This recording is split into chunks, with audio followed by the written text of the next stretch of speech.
Welcome back to the Farmer on the Wall. It's been 6 months. I thought I'd give another update. I am now at 420 terabytes with the Farmer on the Wall. I've added the green flashlight. You can see that actually is monitoring my plot wins. So anytime I have a successful partial going to the pool, I log that in my log and I read it. If I don't see that, it starts flashing red really fast because I had an issue where I was down for about 6 hours, didn't even know it.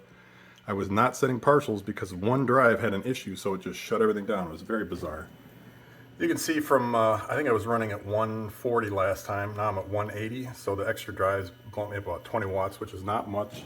This is a standard Farmer. In other words, Chia has come out with a compressed plot, which is actually not compressed. It's deconstructed. So each plot that you submit for a partial ends up having 80% of what it needs to be a plot, and the computer creates the additional 20% at runtime. So that takes a little bit more processing power. This is not a compressed plot Farmer. This is a standard plot Farmer. But because I'm crazy, I went ahead and made another Farmer on the Wall. This one is a compressed plot Farmer. This one has, each plot is about 78 gigabytes. This one is about 100 gigabyte each plot. So you can see there's almost 20% savings in space. That means between the 420 terabytes of standard plots here and the 600 terabytes of compressed or deconstructed plots here, I'm sitting at a full petabyte of space. Now the downside of that, you can see here, I'm running at 240 watts and spikes up to 250 sometimes. So it takes a lot more power to decompress these things real time. And also, the integrated GPU, these are both running Ryzen 5700G processors, which have an integrated GPU. The thing is spiked constantly. So you've got 2 gigs of video memory, which is just allocated system memory, always in use. And then anytime a plot filter passes and it's got to reconstruct a plot, the GPU jumps. You can see every time there is one, it jumps up. It's going to keep hitting it. And again, extra power. So there's a trade-off always, but full petabyte now between these two. This is the compressed 600 terabytes. Fully uncompressed and standard 420 terabytes. Eventually they'll both be compressed because it's the way to go, but got a lot of cheap hard drives here. These are out of spec Seagate drives I discovered. They come with a weird firmware, you can't upgrade them. Some of them actually do report as Exos X18s, which is what they're supposed to be.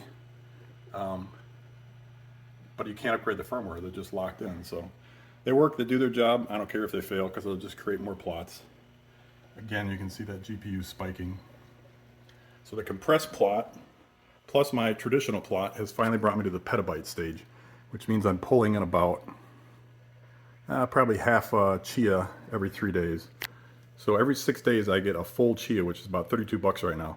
So big investment, but I'm getting the payoff for it. And even if it crashes again, it's still fun just to have these 2 monstrous machines sitting on my wall. And they're not all that loud either, which is nice. That's just ridiculous. You can see they're both flashing green, everything's good. If it flashes red, I just got to check it out. Yellow or blue, got a bunch of different things I put in my script. And you can see here, the length of a SATA cable is limited to 1 meter, so I had to extend out my PCI bus to these controllers out here. That's what lets me move these drives significantly farther out from the motherboard than you'd normally be able to. That, or I could use eSATA, but my experiments with eSATA were not very successful, so I stuck with the PCI bus expansion out to these other drives. So that is the Farmer on the Wall and Farmer 2 on the wall, running a terabyte of plots. 1 Chia every 6 days.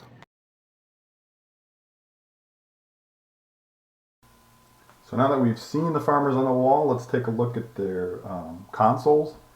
You can see here is the uncompressed standard Chia Farmer, and I'm sitting at 4369 plots for that 432 terabytes of space, all uncompressed. So the plots are 432 terabytes and the actual size of the plot's 432 terabytes. That's 100% constructed plot. So anytime a request comes in that matches a filter, you can see here the processor is hardly doing anything. It's sitting about 10%. Pretty sure this is mostly just me remoting in. The rest of the time it's about 10 to 15% utilization tops. This is that Ryzen 7 5700 GPU, same one on the other machine. and you can see the graphic, the integrated GPU is not doing anything here. It's not even using a tenth of the 2 gigabytes of video memory that's been allocated to it. So this is a very bored GPU and a very bored CPU. The only thing that's really happening on this machine is the incoming and outgoing plot requests and partial responses on this machine. This is running version 1.81 of the standard Chia client, which is the latest one right now. And so everything here is a standard Chia client that you would expect from farming. If we go over to the compressed plot farmer, you can already see this is running a beta version of the graphic interface that actually says you have a physical presence of 362 terabytes of plots, but your effective space is 493, meaning you're getting about 36% more plot space than you would if you didn't deconstruct or compress these plots. So that being said, you can see this system is working a lot harder to return those responses with the decompressed plots. It's quite a few more cores are active on the CPU, but the real big thing is the guy who created, this is a version that is actually not official. Mad Max created one called a Gigahorse. He can compress plots using a GPU, using only 128 gigs of memory, and he can also harvest the same thing using a GPU. The official beta that's out cannot harvest using a GPU yet.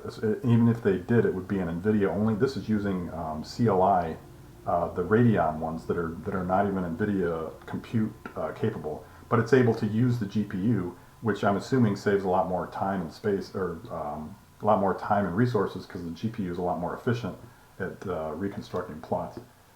So since this is running that Giga 12, you can see that there's the compression happening here. He does take a small percentage. I think it's like 1 or 2% every time you have a win, which, based on the extra space I have, more than makes up for it. And eventually the official Chia farmer will come through with an official compressed version, hopefully still using the GPU. But you can see that 36% extra comes at the cost of increased CPU. Ethernet, actually, I'm plotting to it right now. You can see I'm pulling in a full 2 gigabyte over the controller. We'll go to plotting next, but you do not want to move plots with a gigabit network. You want to have at least a 2.5 or a 5 gigabit. As you can see, I'm almost fully saturating this, and I think I'm only hitting one drive right now because I'm able to create a plot very quickly compared to last time. One of these drives is getting hammered. I think it's this one. Oh, that one just had a plot request. There we go. So I'm copying a plot here right now. It's completely saturating this drive at 234 megabyte a second. This is one of those off-brand Exos drives, and you can see the Ethernet is not quite saturated. I got another 0.5 gigabit I could throw in here, but if I'm feeding 2 drives, it will fully saturate this network interface card.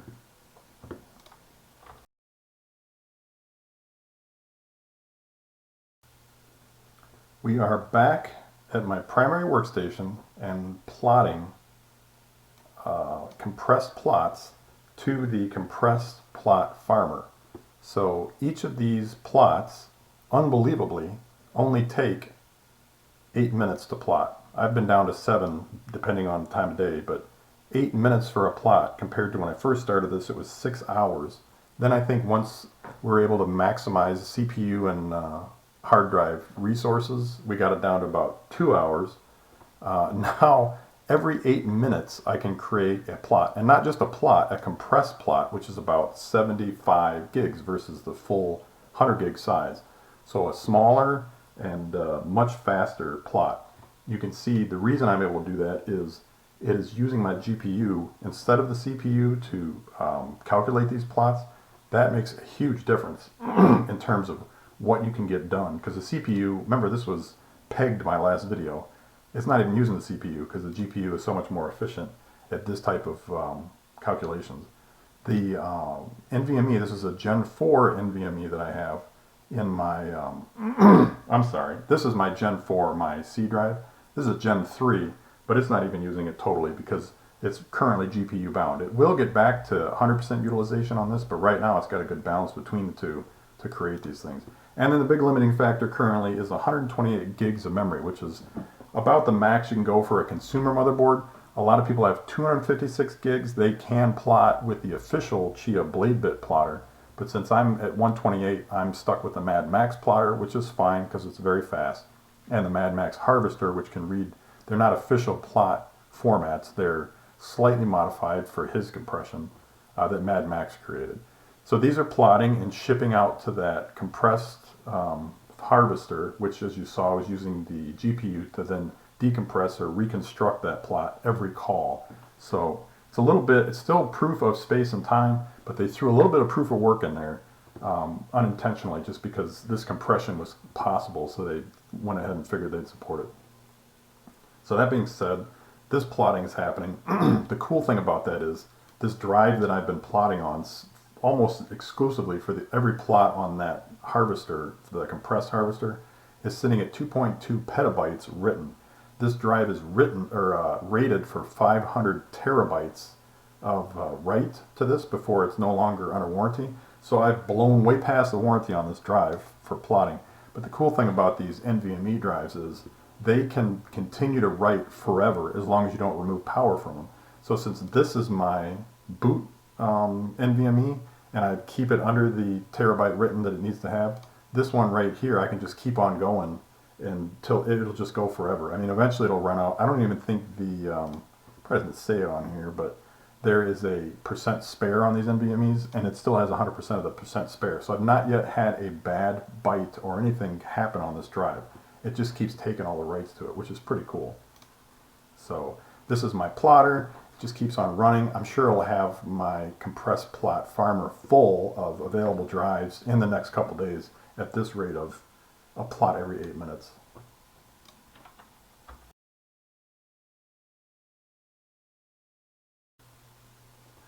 So we talked about the harvester and the farmer, which are kind of the same thing. We talked about the plotter, which is spitting plots out to that compressed harvester right now. Now we'll talk about the actual drives.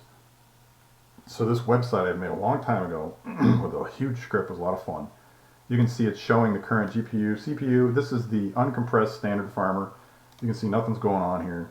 I just got a gigabyte because all I'm doing is reading. I don't need a faster processor. I do have a UPS on both of these now. I got 36 minutes if the power goes out to get to generator. So it's quite a bit of time. It's a 1500 volt amp. I recommend anyone Chia farming to have a UPS because anytime you're down, you're not making your Chia back. These drives are all pretty consistently, because this is when the Exos X18s were pretty cheap. You can see these are all Seagates. I got one MDD, which are these out of spec drives. And you can see it has the firmware OS means out of spec. So this firmware can't be upgraded. The model is just a throwaway thing. I think at one point in its life this was an X8 or X18 Exos drive, but it didn't pass a QA test or something, so they sent it off to these guys, and now you got this drive that's got OS 1 and surprisingly supports most of the features of these other ones, because these drives all have the idle B timer turned off, which means that it will never park the drive because it doesn't need to wear it. That's these load cycles you see here. Anytime the drive is parked, you can see this one's before I disable idle Bs, so it parked quite a bit. Then you get to the newer drives I have, and they hardly ever park at all. So these are the ones, anytime there's a power outage, or I turn off the machine or restart, that's the only time these are going to park. There's quite a few drives here that are probably going to have really low numbers of load cycles, but these are all my Exos drives. This is my standard uncompressed farmer.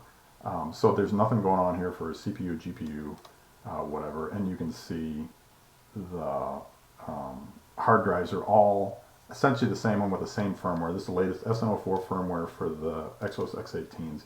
A few other drives mixed in here, but almost entirely Exos X18s. Then we go to the Gigahorse farmer. This is some exciting stuff. You can see that the GPU is almost always at 51% using all of its memory. So this is a very busy harvester. Again, identical processor. These are both 5700Gs. So it's neat to see what a compressed plot harvester does to a machine versus just a standard fully uncompressed plot one. I got the faster video or network card in here, so I can push plots to it because this is actively receiving. And then the UPS is still at 32 minutes because they both got their own 1500 volt amp UPS backups. This one you'll see is almost exclusively the MDD, which is these knockoff brands, and almost all of them are that out of spec firmware And you can see here they still, the idle B can be disabled, and it's fine with that. It's not going to have an issue disabling that, even though they are closed firmware, not the one that you typically get with the Exos X18. Also set the spin up on these to the lowest possible, so when you start it doesn't kill the UPS.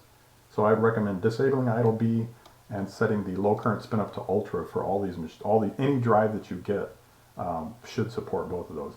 There are a few actual legitimate X18s in here, but then we come across these crazy ones I got. This, you can see here, is a standard Exos X18 model. I have no idea what this is. I looked, I couldn't find it. I think at one point this drive was made for an enterprise customer, given a custom firmware. You can see there's a CMO4 here too. These both have this weird serial number going on. They act like an Exos X18, they format like one, they have the same performance specs, they answer the same parameters and everything, but they are not. There's some other random model. This is labeled an MDD, but you can see it reports in the BIOS as a Seagate drive, even though it's not. So I thought that was pretty cool. This is my that rainbow NVMe you saw, RGB, because you got to have RGB for everything. This unfortunately doesn't have any firmware I can really upgrade on it, but all these drives. And then this is my old school. This one actually has bad sectors in it. I keep this one around just for fun. It's an old 8 terabyte drive, you can see, and it has bad sectors on it, but it's still sending out plots no problem. So keep it as long as it keeps chugging along. The GPU's busy, like I said. UPS got 32 minutes. And again, identical CPU, identical amount of memory. It's just that compressed plots take up a lot more resources than uncompressed.